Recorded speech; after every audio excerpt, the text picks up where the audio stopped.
And we turn now to our next reading of Scripture, coming from the book of Genesis, chapter 28, verses 10 through 19.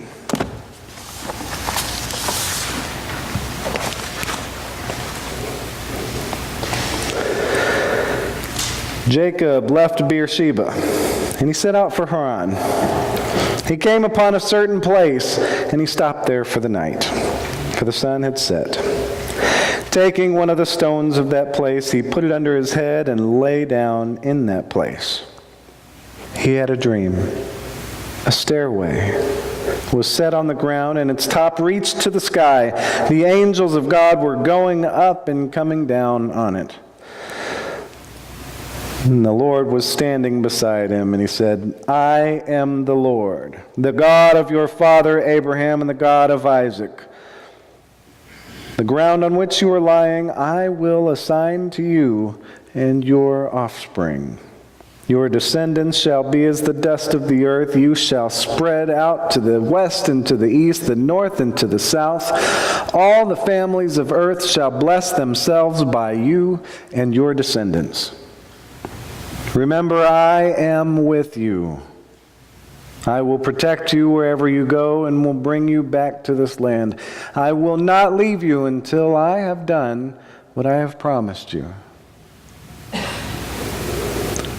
Jacob awoke from his sleep and said, Surely the Lord is present in this place, and I didn't know it. Shaken, he said, How awesome is this place! This is none other than the abode of God, and that is the gateway to heaven. Early in the morning, Jacob took the stone that he had put under his head and set it up as a pillar and poured oil on the top of it. He named that site Bethel.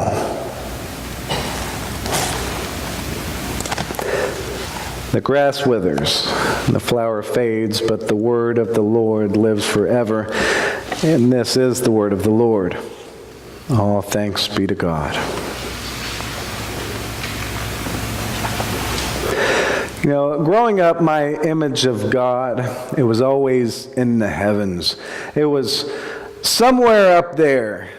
It was God's home, God's abode. It's where God was, where God lived day to day.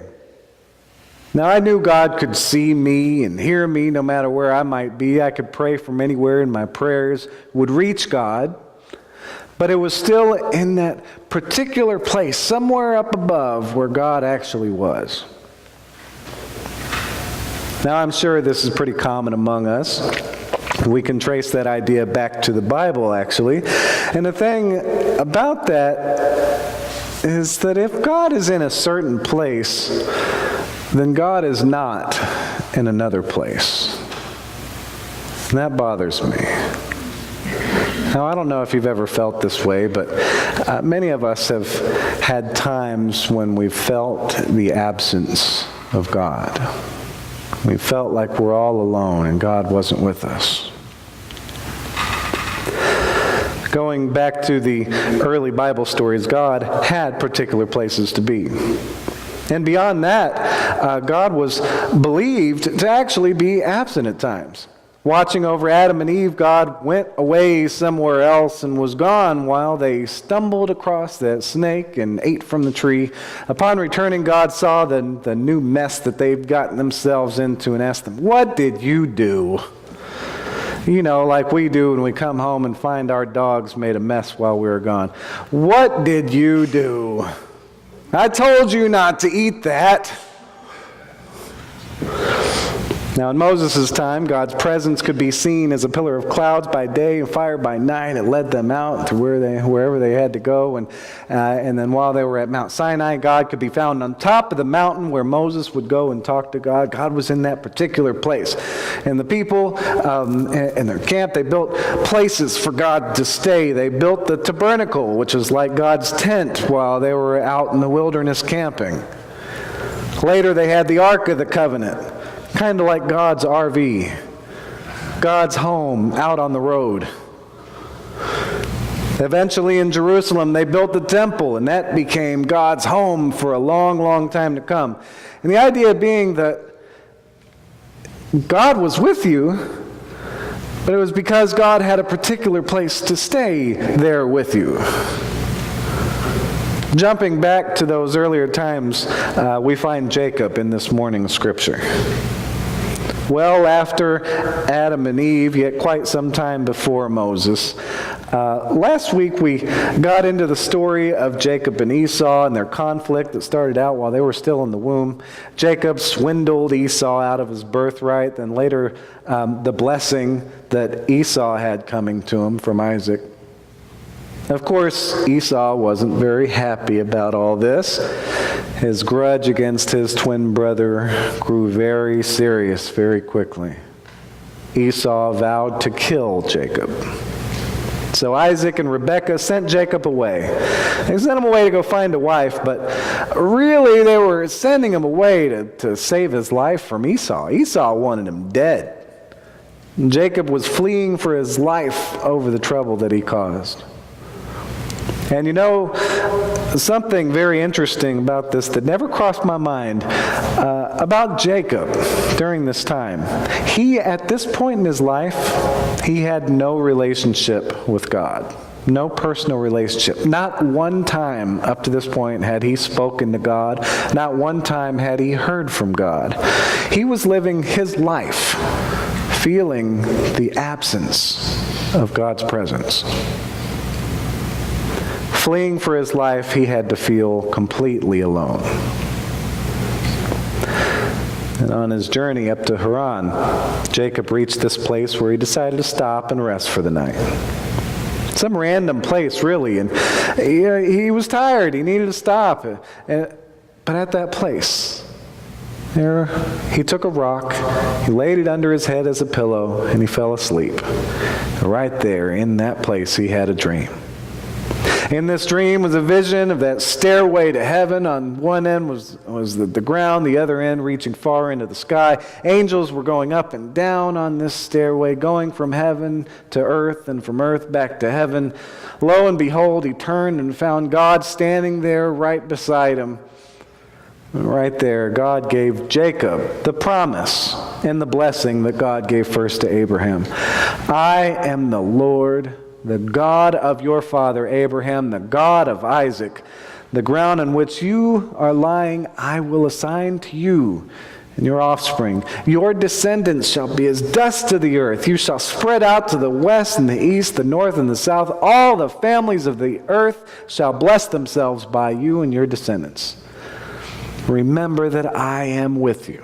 I will protect you wherever you go and will bring you back to this land. I will not leave you until I have done what I have promised. Jacob woke up.